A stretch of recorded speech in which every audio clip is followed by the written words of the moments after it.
Most buyers tour homes like this. They walk in, they fall in love with the paint, the light fixtures, a big island, and maybe a cute archway.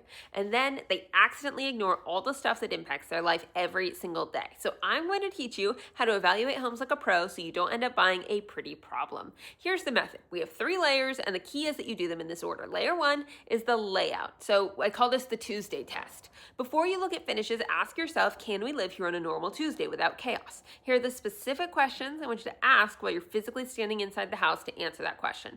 1. Where do backpacks go the second that the kids walk in? If there isn't a natural drop zone, your kitchen counters or the floor in the middle of the hallway become the drop zone. Every time. Can you get from the garage to the kitchen with groceries in one trip?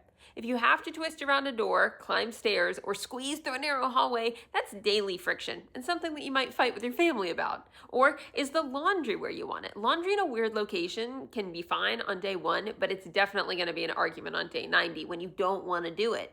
Can you picture bedtime? Like, are the kids' rooms too far away, too close, upstairs when you need them downstairs, or vice versa? And here's a big one that people miss. Does this layout allow your family to spread out when you're all at home at the same time? Because if the living spaces naturally funnel everyone into one spot, it can get loud and exhausting fast. So if the layout doesn't work, you can't decorate your way out of it. Then we have layer 2, which are the expensive bones or the do not get surprised layer. So we're going to check on the things that can quietly drain your wallet. I'm going to be looking at things like roof age and condition, and even if it looks fine, we're going to ask how old it is, because a roof can be fine until it isn't.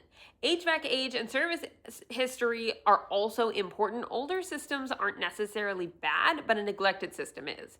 Windows, you're looking for fogging, difficulty opening, obvious drafts, and windows are death by 1,000 cuts, so you want them to be as good as possible.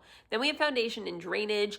You're always going to want to pay attention to grading and where water could go during a heavy rain. Basement moisture signs can show that you have a problem, so you're going to want to smell for dampness and notice if dehumidifiers run constantly. And here's a bonus tip. Look for fresh paint in one specific spot.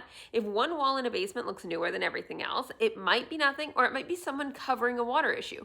We don't always assume, but we do pay attention, because bones are expensive, and expensive surprises are what make people regret a good deal. And then we have layer 3, which is the neighborhood. This is the what you don't see online layer. You're going to drive the neighborhood at different times. Think a weekday morning, a weekday evening, and a weekend afternoon. And you're going to be checking noise and road traffic and school traffic patterns, cut through traffic parking when people are home.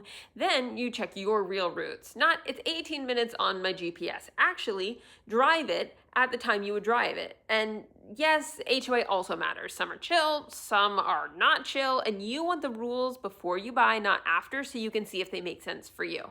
Only then are you going to evaluate finishes, because finishes can be changed, but location, bones, and layout can't. Using this method is going to help make this next purchase an amazing one for you and your family. Thank you so much for watching, and I will see you in the next module.